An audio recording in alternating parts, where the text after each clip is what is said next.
Sa Presinto 5, disgrasya ang inabot ng isang lalaki na nanghipo sa dibdib ng isang babae sa Quezon City. Matapos kasi ang pambabastos, nabundol siya ng isang bus. May Express report, si Brian Castillo.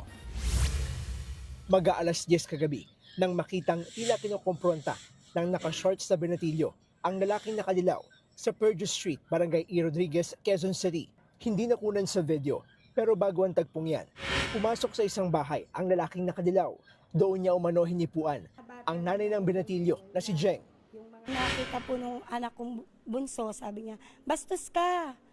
Gumanon po siya, sumigaw po siya. Tapos nag-hysterical na po ako palabas. Hanggang nagkaano na po sa labas, nagkagulo na po. Ayon pa kay Jeng, hindi nila kilala ang lalaki.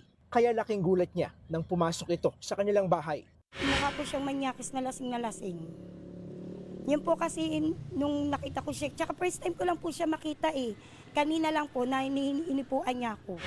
Matapos ipagtabuyan ng binatilyo, nakarating ang lalaking ng hipo umano sa kanto ng Cambridge Street at New York Street. Doon naman siya nabundol ng bus. Hindi nakita ang aktwal na pagbangga, pero maaaninag ang paghinto ng bus nang mangyari ang disgrasya. Isinugod pa ang lalaki sa ospital, pero idineklarang dead on arrival. Agad namang dinala sa presinto ang driver ng nakabanggang bus. Sinubukan naming kunin ang kanyang panig, pero tumanggi siyang sumagot sa aming mga tanong.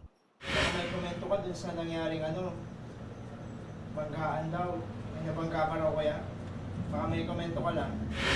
Ikinagulat naman ni Jeng ang sinapit ng lalaking ng bastos sa kanya. Nakaramdam pa rin daw siya ng awa. Ang hirap din po kasi magsalita na karme. Kasi po, unang-una hindi ko siya ganun lubos kakilala.